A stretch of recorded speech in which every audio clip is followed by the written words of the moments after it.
बिस्मिल्लाहिर्रहमानिर्रहीम। अस्सलामु अलैकुम वरहमतुल्लाहि वबरकातुहू। मौजूद नाज़रीन व सामीन, हमारे यहाँ अक्सर ये मसला रहता है कि जब हम नमाज के लिए अपने बच्चों को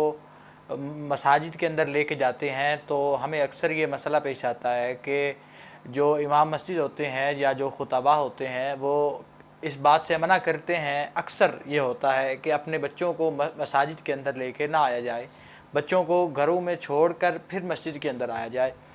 तो अगर मसाजिद के अंदर ले भी आएँ तो बच्चों को जो है वो जमात के अंदर पहली सफ़ में या दूसरी सफ़ में ना खड़ा किया जाए, बल्कि बच्चों की अलहदा एक सफ़ बंदी की जाए और पिछली सफ़ में जो है वो बच्चों को खड़ा कर दिया जाए। तो याद रखें, जो बच्चा ऐसा है कि उसे अपनी पलीती का पता नहीं है या उसे अपनी गंदगी का इल्म नहीं है या जो अपनी पाकीज़गी का ख़याल नहीं रख सकता, ऐसा बच्चा है, या उमूमन जो 6 माह का बच्चा शुमार होता है, उस बच्चे को मसाजिद के अंदर लेके आने की इजाज़त नहीं है, क्योंकि वो बच्चा अपनी पाकीज़गी का भी ख़याल नहीं रख सकता। इसके अलावा बच्चों को मसाजिद के अंदर लेके जाने में किसी किस्म का कोई हर्ज नहीं है। और ऐसा कहना कि मसाजिद के अंदर बच्चों को लेके नहीं जाना चाहिए या हम बच्चों को मसाजिद के अंदर लेके नहीं जाते, तो ये बिल्कुल एक अहमकाना बात है। क्योंकि जहाँ तक बात है कि बच्चों को मसाजिद के अंदर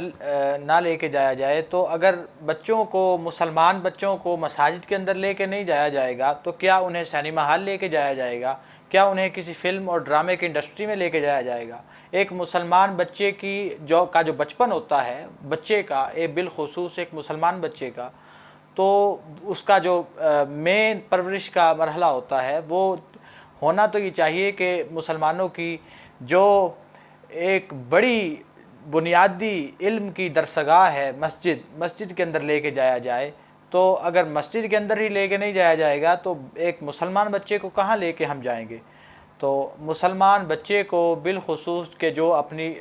नापाकी का इल्म है और पाकीज़गी का जिसे इल्म है, वो उस बच्चे को मस्जिद के अंदर लेके जाने में किसी किस्म का कोई हर्ज नहीं है। दूसरा सवाल ये उठाया जाता है कि जब बच्चे हमारे मसाजिद के अंदर जाते हैं तो वो नमाजियों के आगे से गुज़रते हैं, जिसकी वजह से नमाजियों की नमाज़ टूट जाती है या नमाजियों की नमाज में खलल पड़ता है। तो इस हवाला से सियाह-ए-सित्ता के अंदर हदीस पाक मौजूद है कि इमाम हसन अलैहिस्सलाम और इमाम हुसैन अलैहिस्सलाम मस्जिद के अंदर तशरीफ़ ले जाते हैं। अभी बचपन है, छोटी सी उम्र है, अभी गिरते हैं, संभलते हैं। तो ये इस कैफियत के अंदर, ये सियाह-ए-सित्ता के अंदर हमें ये रिवायत मिलती है, इमाम हसन और इमाम हुसैन अलैहिस्सलाम का बचपन की उम्र में मस्जिद के अंदर जाना और कभी गिरना, कभी संभल जाना और फिर हुज़ूर अलैहिस्सलाम का उन दोनों नवासों को देखना और अपने साथ मिंबर पर बिठा लेना, ये रिवायत हमें सियाह-ए-सित्ता के अंदर मिलती है। तो बच्चों को मस्जिद के अंदर लेके जाने में किसी किस्म का कोई हर्ज नहीं है। और रहा सवाल अगला कि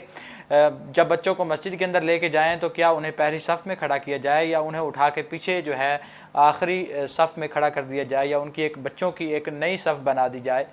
तो याद रखें, ये बुखारी शरीफ की हदीस पाक है। हज़रत अनस रज़ी अल्लाह ताला अन्हु इस हदीस पाक को रिवायत करते हैं कि हुज़ूर अलैहिस्सलातु वस्सलाम हमारे घर तशरीफ़ लाए, खाने का अहतमाम हुआ, फिर जब नमाज का टाइम हो गया तो हुज़ूर अलैहिस्सलातु वस्सलाम ने नमाज़ बढ़ाई, हमने पीछे नमाज़ पढ़ी और यूँ हुआ कि हमारे साथ ही बच्चों को खड़ा किया गया और पहली सफ़ के अंदर और फिर जो है वो दूसरी सफ़ के अंदर बड़े ज़ईफ़ उम्र के जो लोग थे वो खड़े थे। तो ये रिवायत बच्चों को पहली सफ़ के अंदर बड़ों के साथ खड़ा करने की हमें हदीस पाक के अंदर, सही बुखारी शरीफ के अंदर ये रिवायत मौजूद है। तो इस वजह से उन्हें पीछे कर देना कि बच्चे शोर करते हैं या बच्चे हंगामा करते हैं, दूसरों की नमाज़ ख़राब करते हैं, इस वजह से उन्हें पीछे कर दिया जाए, तो